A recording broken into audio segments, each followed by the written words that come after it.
Hello everyone, this is Janvi and welcome to study seed. आज हम class 12 political science chapter 3 का topic 12 पढ़ेंगे, that is foundations. अभी जो हम लास्ट वीडियो में जो टॉपिक पढ़ के आए हैं दैट इज मेजर आउटकम्स, तो अब ये जो टॉपिक है फाउंडेशन, ये उसी मेजर आउटकम्स टॉपिक का सब टॉपिक है। तो अब हम जो मेजर आउटकम्स हमने डिस्कस करे थे उन्हें हम सेपरेट वीडियोज में उसके डिफरेंट एस्पेक्ट्स को पढ़ेंगे सेपरेट वीडियोज में। तो सबसे पहले है फाउंडेशंस, यानी कैसे हमने बेस प्रिपेयर किया फॉर आवर डेवलपमेंट, हमने अपने डेवलपमेंट के लिए कैसे बेस तैयार किया, फाउंडेशन कैसे तैयार किया, उसके बारे में आज के वीडियो में डिस्कस करेंगे। So plan development in India help in building a strong foundation for future economic growth. Future में हमारी इकोनॉमी ग्रो करे उसके लिए हमने इंडिपेंडेंस के तुरंत बाद से ही नींव रखनी शुरू कर दी, यानी कि हमने क्या किया, अपने डेवलपमेंट के लिए प्रॉपर प्लानिंग करनी स्टार्ट करी जिससे कि इन फ्यूचर हमारी इकोनॉमी ग्रो करे। और ऐसा हमें देखने को भी मिला, जो स्टेप्स हमने लिए, जो भी स्टेप्स हमने लिए इंडिपेंडेंस के बाद, उसी की वजह से आज इंडिया की इकोनॉमी फास्ट पेस पे ग्रो कर रही है, बहुत ज्यादा रैपिडली ग्रो कर रही है। तो स्ट्रॉन्ग इंडस्ट्रियल बेस, सबसे पहले हमने क्या किया, इंडस्ट्री सेटअप करी, स्ट्रॉन्ग इंडस्ट्रियल बेस क्रिएट किया हमारी इंडस्ट्रीज के लिए, मॉडर्न इंडस्ट्रीज के लिए। Focus on heavy industries, starting में इनिशियल टाइम में इंडिपेंडेंस के बाद हमने हैवी इंडस्ट्री सेटअप करी, जिसके थ्रू क्या हुआ, स्टील प्लांट्स इंडिया में सेटअप किए गए, जो आयरन एंड स्टील कंपनीज हैं ये सेटअप की गई, मशीनरीज जो है उसकी ग्रोथ देखने को मिली, डिफरेंट टूल्स हमने इंडिया में ही बनाने शुरू करे और इसकी वजह से हमें डिफरेंट जो नेशंस हैं उन पे डिपेंड करने की जरूरत नहीं पड़ी। हम लोग सारा प्रोडक्शन अपने ही देश में करने लगे, यानी इंडिया में ही हमने खुद से प्रोडक्शन किया, डिफरेंट प्रोडक्ट्स हमने यहीं पे अपनी ही नेटिव कंपनीज में, अपनी ही नेटिव इंडस्ट्रीज में बनाई।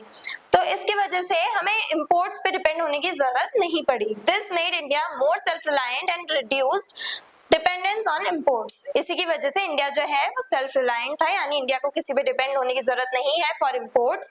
हमने मशीनरीज हो, टूल्स हो, डिफरेंट जो भी टेक्नोलॉजिकल आइटम्स हो, वो सब अपने ही देश में हमने बनाने शुरू कर दिए थे इंडिपेंडेंस के बाद से ही, और इसी की वजह से आज की मॉडर्न इंडस्ट्रीज को प्रॉपर बेस मिल पाया है ग्रो करने का।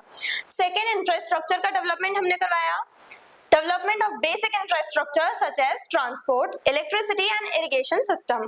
तो हमने इंडिपेंडेंस के बाद अपने इंफ्रास्ट्रक्चर पे भी फोकस किया, हमने रोड्स कंस्ट्रक्ट करवाए, प्रॉपर ड्रेनेज सिस्टम कंस्ट्रक्ट करवाया, ट्रांसपोर्ट यानी कि हमने जो रेलवेज वगैरह है वो कंस्ट्रक्ट करवाए जिससे कि इजीली पीपल, गुड्स और डिफरेंट जो भी आइटम्स वगैरह है और साथ ही हम लोग इजीली एक जगह से दूसरी जगह मूव कर सकें, तो उसके लिए रेलवेज कंस्ट्रक्ट करवाई गई, पूरे इंडिया में पूरा नेटवर्क बनाया गया है रेलवेज का, और साथ ही साथ रोड्स जो हैं बहुत प्रॉपर्ली कंस्ट्रक्ट करवाए गए। इलेक्ट्रिसिटी यानी पावर प्लांट्स जो हैं वो भी इंडिया में हमने खुद के सेटअप्स किए हैं, जिसकी वजह से क्या हुआ है कि हमने अपने ही देश में इलेक्ट्रिसिटी जनरेट करनी स्टार्ट कर दी है। और इलेक्ट्रिसिटी कहाँ जनरेट होती है, पावर प्लांट्स में। तो पावर प्लांट्स जो हैं वो इन्हीं इंडस्ट्रीज में आते हैं, यानी कि इंडस्ट्रियल बेस जो हमने क्रिएट किया था उसकी वजह से ओवरऑल डेवलपमेंट हो रहा है हमारे पूरे देश का। इलेक्ट्रिसिटी नहीं होती तो कोई भी मशीन्स नहीं चल पाती, कोई भी मशीन विदाउट पावर तो चलती नहीं है, काम करती नहीं है, तो उसके लिए हमें क्या चाहिए, पावर, दैट इज इलेक्ट्रिसिटी। तो इलेक्ट्रिसिटी जो है ये भी हमने अपने ही देश में बनानी स्टार्ट करी, जनरेट करनी स्टार्ट करी, पावर प्लांट सेटअप करे, इरिगेशन सिस्टम, ट्यूबवेल्स वगैरह बनाए जिससे कि जो फार्मर्स हैं उन्हें इजीली वाटर मिल सके, पाइपलाइंस वगैरह लेकर के गए हैं, वेल्स वगैरह कंस्ट्रक्ट करवाए हैं रूरल एरियाज में, जिसके थ्रू फार्मर्स को कोई प्रॉब्लम ना हो, वो इजीली अपनी जो फार्म्स है, अपनी जो क्रॉप्स है उन्हें कल्टीवेट करने के लिए उन्हें वाटर मिल जाए इनफ अमाउंट में। तो वो सारी फैसिलिटीज गवर्नमेंट ने प्रोवाइड करी है किसे, हमारे फार्मर्स को। Then expansion of public sector, public sector की ग्रोथ हुई बहुत रैपिडली। हमने इंडिपेंडेंस के बाद पब्लिक सेक्टर पे हमें थोड़ा बहुत हमने बायसनेस हमें देखने को मिली है। प्राइवेट एंड पब्लिक सेक्टर दोनों के बीच में डिबेट्स चला करती थी, दोनों सपोर्टर्स के बीच में डिबेट्स चलती थी, इसके बारे में हमने डिस्कस किया था। अब इंडिया ने क्या अडॉप्ट किया, एक बैलेंस्ड अप्रोच जिसके थ्रू हम प्राइवेट एंड पब्लिक सेक्टर दोनों को इक्वल इंपॉर्टेंस देते हैं। लेकिन यहाँ पे क्या देखने को मिल रहा है, पब्लिक सेक्टर जो है उसकी ग्रोथ बहुत रैपिडली हो गई, यानी कहीं ना कहीं थोड़ी बहुत हमें बायसनेस देखने को मिली पब्लिक सेक्टर के टुवर्ड्स।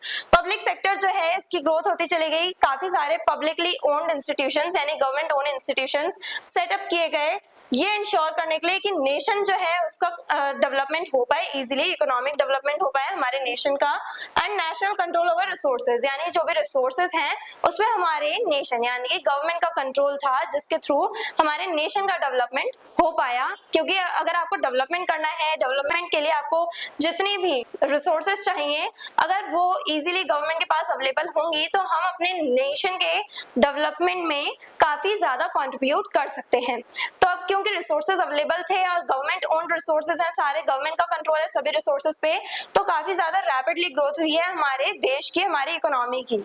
अब यही डेवलपमेंट इंश्योर करने के लिए पब्लिक सेक्टर की ग्रोथ बहुत ज्यादा तेजी से होते चले गई। Then institutional framework, important institutions like the planning commission were established. काफी इंपॉर्टेंट इंस्टीट्यूशंस जैसे कि प्लानिंग कमीशन ये एस्टैब्लिश की गई। प्लानिंग कमीशन जो है एक तरह से ये प्रॉपर प्लानिंग करती है फॉर द नेक्स्ट 5 इयर्स, जो हमने डिस्कस किया है। 5 ईयर प्लान्स बनाती है कौन? Planning commission. प्लानिंग कमीशन कब एस्टैब्लिश की गई थी? 1950 में, और 1951 ऑनवर्ड्स हमने अपने 5 ईयर प्लान्स बनाने स्टार्ट किए, जिनके बेसिस पे हम प्रॉपर अपने लॉज पॉलिसीज बनाते हैं, स्कीम्स निकालती है गवर्नमेंट इन्हीं 5 ईयर प्लान्स के अकॉर्डिंग, इन्हीं के बेसिस पे। तो हमने आज की वीडियो में डिस्कस किया कि कैसे हमने प्रॉपर बेस तैयार किया है इंडिपेंडेंस के बाद से, जिससे कि हमारा डेवलपमेंट स्मूथली हो पाए। तो सबसे पहले हमने क्या किया? इंडस्ट्रीज पे फोकस किया, प्रॉपर इंडस्ट्रियल बेस हमने तैयार किया, जिसके थ्रू हमारी फ्यूचर जो इंडस्ट्रीज है, फ्यूचर में जो हमारी इंडस्ट्रीज है उनकी ग्रोथ हो पाए। देन इंफ्रास्ट्रक्चर का डेवलपमेंट हमने करवाया, इलेक्ट्रिसिटी के लिए पावर प्लांट्स अपने ही देश में, अपने ही कंट्री में हमने सेटअप करवाए। देन पब्लिक सेक्टर की ग्रोथ बहुत ज्यादा तेजी से हुई है। हमने गवर्नमेंट को सबसे ज्यादा इंपॉर्टेंस दी है, क्यों? क्योंकि गवर्नमेंट की रिस्पॉन्सिबिलिटी है कि वो हमारे कंट्री का डेवलपमेंट करवाए, और इसी वजह से पब्लिक सेक्टर जो है उसे हमने कंट्रोल दिया है ओवर रिसोर्सेज, और इसी कंट्रोल की वजह से आज हमारे देश की इकोनॉमी ग्रो कर पा रही है। इंस्टीट्यूशंस हमने सेटअप करवाए जिससे कि हम प्रॉपर प्लानिंग कर सकेंगे, और प्लानिंग के ही थ्रू हम अपना डेवलपमेंट इंश्योर कर सकते हैं। इसी वजह से ये इंस्टीट्यूशंस हमने बनाए। तो ये प्रॉपर हमने बेस तैयार किया है, फाउंडेशन तैयार किया है अपने नेशन का। जो मॉडर्न टाइम में इंडिया है, हमारी इकोनॉमी, हमारी टेक्नोलॉजी, हम लोग इतने ज्यादा आगे निकल गए हैं। वो क्यों निकल पाए? क्यों?